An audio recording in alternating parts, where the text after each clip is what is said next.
Hello everyone, this is Lucy, and in this video I'm going to show you how to change row height in Excel. So what you do is go to the cell of the row you want to increase the height of.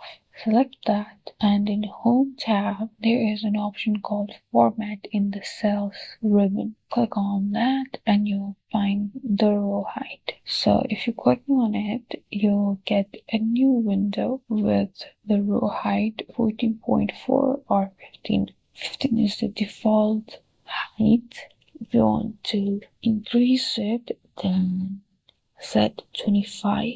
And you'll see that the row height of this row has increased. And now, if you want to change the row height of several rows together, then you will need to select the cells and follow the same process again.